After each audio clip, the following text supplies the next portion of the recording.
Hello friends, तर मी आहे ना महाबळेश्वरला गेल्यावर असली खूप छान गेम्स खेळले मी. आणि मग तिथे एक गेममध्ये पप्पाने मला व्हिडिओ बघायला आवडला. मग त्याच्यात मी वाटलं मला मी खरंच गाडी चालवते, खरंच दगांमध्ये आले असं वाटलं. मग त्याचं नाव प्रेमिक्सेंस गर्ल होतं. आणि मग ना ते मी खूप खेळले त्याच्यासोबत, मला खूप आवडलं. आणि मग ना मी तिकडून असं केले गेम म्हणून दगडांमध्ये, मला खूप चांगलं वाटत होतं. मग मी खेळत राहील तशीच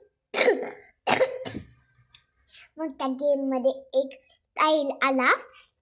मग त्या स्टाईलमध्ये माझा फ्रेंड आली. मग फ्रेंडमध्ये इकडं तिकडं बघून मला खूप छान वाटत होतं माझ्या फ्रेंड्सकडं. मग मी गेले त्याच्यामुळं मला खूप छान वाटलं. तुम्हाला जायचं आहे तर जावा. आणि मी तिचे खूप खेळले.